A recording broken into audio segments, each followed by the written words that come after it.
మీకు కథ వినిపిస్తాను.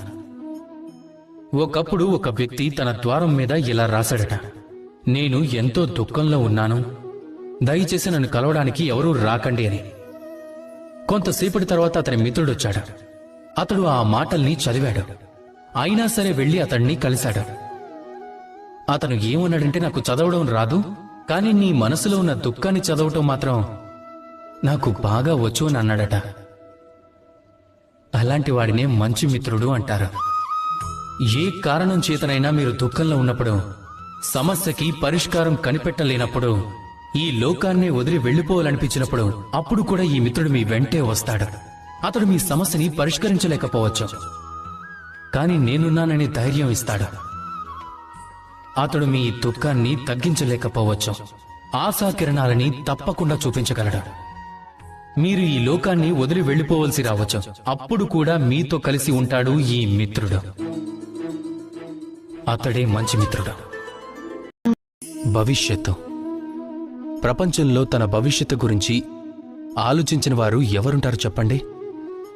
ప్రతి ఒక్కరూ అనుకుంటారు, నా భవిష్యత్తు ఈ విధంగా ఉండాలి అని, భవిష్యత్తులో అద్భుతాలు చెయ్యాలి అని, ఈ సౌకర్యాలుండాలి, ఆనందం కావాలి, అది ఇది అని అనుకుంటూ ఉంటారు. కానీ నిజం చెప్పనా? భవిష్యత్తు కంటే మోసగాడు ఇంకెవ్వరూ లేరు. భవిష్యత్తు మిమ్మల్ని ముంచేసిన ఆ విషయం మీకు తెలియదు. ఈ భవిష్యత్తు తమ నుంచి తమ వర్తమానాన్ని లాగేసుకుంటుంది. ఎన్నోసార్లు మనం భవిష్యత్తు గురించి ఆలోచిస్తూ ఉంటాం, బాధపడుతూ ఉంటాం. భవిష్యత్తు గురించిన ఆలోచనలతో వర్తమానం ఏమిటో మనం మర్చిపోతాం. దాని స్పృహే ఉండదు మనకి. ఇంతకీ భవిష్యత్ అంటే ఏంటి? భవిష్యత్తు అంటే ఇంతవరకు జరగనిది. వర్తమానం అంటే ఇప్పుడు జరుగుతున్నది. ఇంతవరకు జరగని దాని గురించి ఆలోచించుకుంటూ మిమ్మల్ని మీరు ఎందుకు కష్టపెట్టుకుంటూ ఉంటారు? మీ వర్తమానం మీకు అత్యంత ప్రధానమైనది. దానిపై మీ దృష్టంతటినీ కేంద్రీకరించండి. మనసులో లక్ష్యం మాత్రం మరొకండి, కానీ దృష్టి మాత్రం వర్తమానం పైనే పెట్టండి. మీ వర్తమానాన్ని తీర్చిదిద్దుకుంటున్న కొద్దీ మీ భవిష్యత్తు దానికదే రూపొందుతూ ఉంటుంది. కనుక మీరు వర్తమానంలో జీవించండి.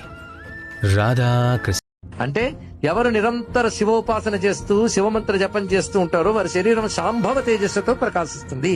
ఆ శాంభవ దీక్షతో ప్రకాశించే శరీరం బాధించడానికి వచ్చే శత్రువులకి జ్వలిస్తున్న అగ్నిజ్వాల్లా కనబడుతుంది. శివభక్తుడు కనబడగానే దేవతలందరూ చూసి ఏం చేస్తారంటే అతడు శాంభవ తేజస్సు చూసి నమస్కారం చేస్తారట. అందులో దేవతల్లో ఒకడు యముడు దక్షిణ వైపు ఉంటాడు. వాడు మాత్రం ఒక నమస్కారం చేసి గుండెలో పట్టుకుంటాడు కాస్త.